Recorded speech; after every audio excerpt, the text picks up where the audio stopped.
So ayan yung aking gagawin, harina. Lagyan lang natin ng konting salt, tapos paminta. Titimplahan lang natin siya.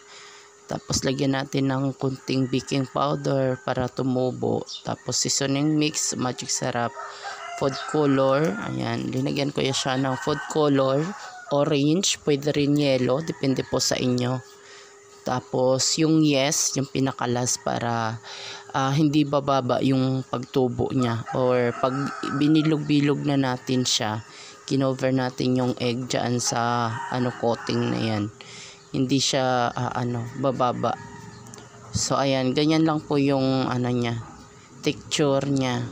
Pwede na po yun siya. Tapos lagay po natin yung itlog.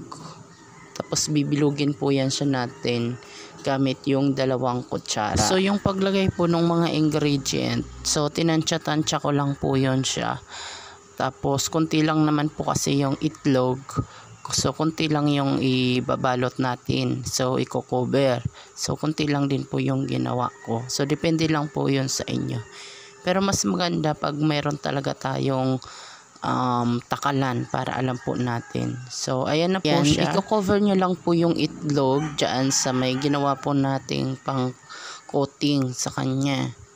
So ayan, tapos lalagay po natin siya sa, syempre sa mainit na mantika. Kailangan mainit na po yung mantika bago po natin ilalagay yung ating kwek-kwek. So ayan po yung aking anak na si Maureen, very supportive.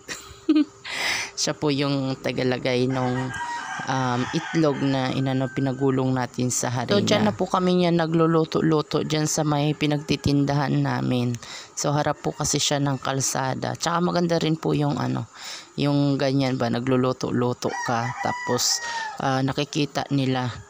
Kasi wala pa naman siya gaanong bumibili, wala pa gaanong tao, pa isa-isa pa lang.